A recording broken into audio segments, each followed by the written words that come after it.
Two shortish videos today, one now, well obviously now because you're watching it, and one later at about 1 o'clock. This one I'm going to be dealing with Scamacca and a report in The Athletic.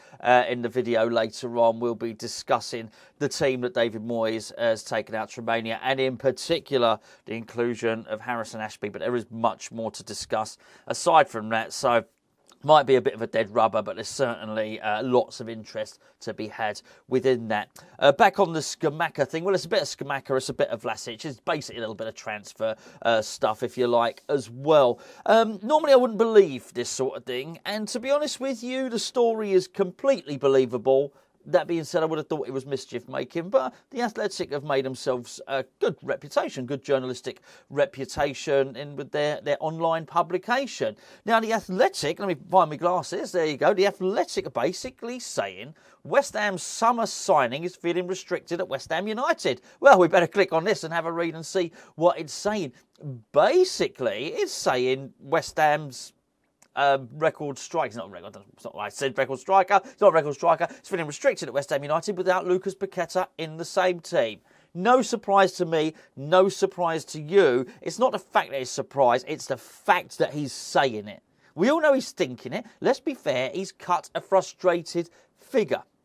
Let me just read you this bit and I'll get to my opinion on it. It said the 25-year-old has missed Hammer's last 2 games through injury. Obviously, talking about Paqueta, which has left Scamacca without much service up front, as Flynn Downes will be given a chance in the team as a number 10. You know my opinions on him playing number 10, obviously, if you want. Unless this is your first time, in which case it is welcome to the channel.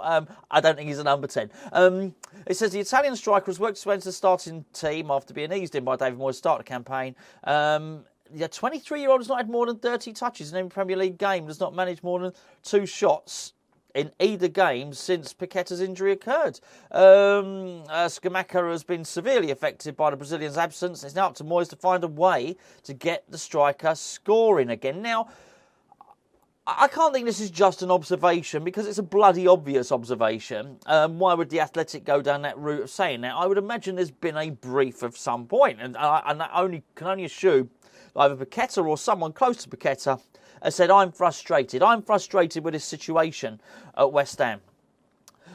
I think when you go to sign players, I can only imagine how it goes. I've never been privy to it. I've never been part of any sort of conversation to sign a player, obviously, unless it was on FIFA a few years ago. And they just sign anyway, let's be fair. But I think you've got to try and coax them. When you're trying to persuade a player like Scamacca, who has a choice and an option to go to Paris Saint-Germain, and he chooses West Ham, you're going to be making him some promises. I would imagine the talk goes along the lines of, we're going to build the team around you, we're going to bring in a load of players that are going to complement you.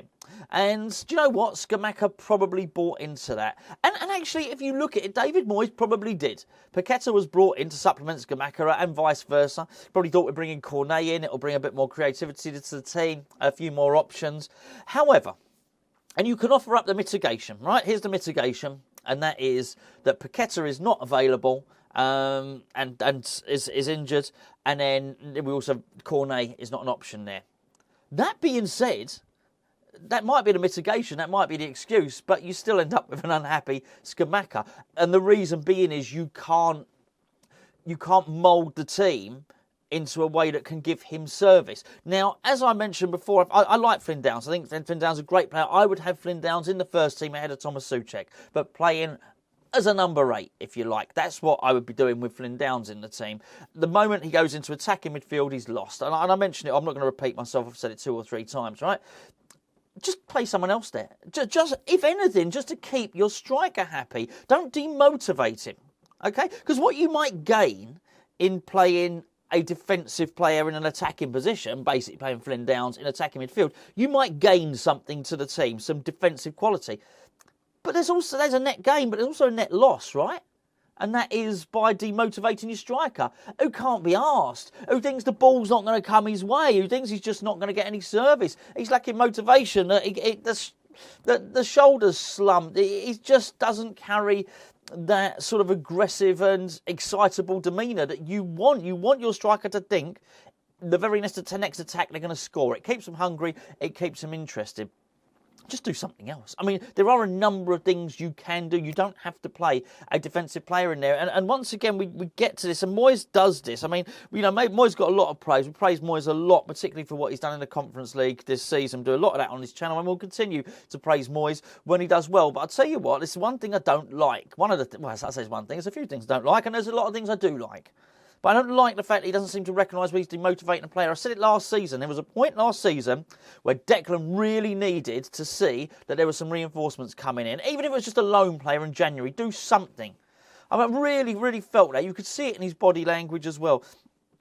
And it's just something as simple as, you know what, just play Lanzini in the number 10. All right, you might think now he's he's a more defensive central midfielder, but he can play there. You might not be as good as Paqueta. So what? He's an attacking player. He's more likely to provide an assist or a pass or draw some defenders to him and create space for Scamacca than bloody Flynn Downes is. Play Fornals there. Play Fornals attacking midfield. Do something like that. Play Ben Rama there and put Emerson on the left wing. Do something. Just do something that puts a supply to your striker, keeps him motivated, keeps him interested. Okay? Because the worst thing about this is we got to hear this story. That's the worst part. Because, as I say, it means either Scamacca or his agent or someone close to him has had a word in someone's ear. Look, the best thing that can happen is that Paqueta comes back. But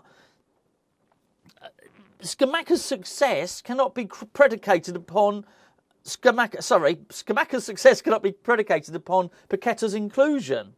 Because it's a case of you take that out. It's like the last brick in Jenga. You take it out and everything else falls down. You can't have that. So you've got, if you take out an attacking midfielder, put an attacking midfielder back in. Just what I think anyway. Before I do wrap up the video, I would want to pop into this video now, so I won't have time to talk about it. And as I say, by the time we've done it, we'll be doing reviews on the FCSB game and all that type of thing. We won't get a chance to talk about it. And that is, it looks like Nikola Vlasic is going to join Torino this season.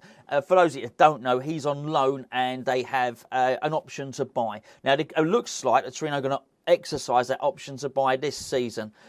It varies as to what it might be. It's somewhere between 12 and 14 million. We're sort of taking a loss on him because we paid 20 million that could rise to 28. We got nowhere near paying the 28. By the way, okay? And actually, we've got nowhere near paying the 1920 because actually you're not allowed to pay money to Russian clubs, which is where we got Vlasic from anyway. Anyway, Vlasic's doing really well over in Italy. Anyway, started the season really, really well. He's tailed off a little bit since then. But the really interesting thing about this was that David Moyes will get to use this money that he gets from Vlasic, if the sale goes through in January, which I expected to, that goes into the January window transfer kitty. That was really interesting words. The January window transfer kitty. Now, that's something we'll speak about on another video at another time, because quite frankly, I wasn't sure there was one. But when we do a video in a couple of days about all the players that we're being linked to, and we're being linked with a lot of players at the moment, maybe there is still money there.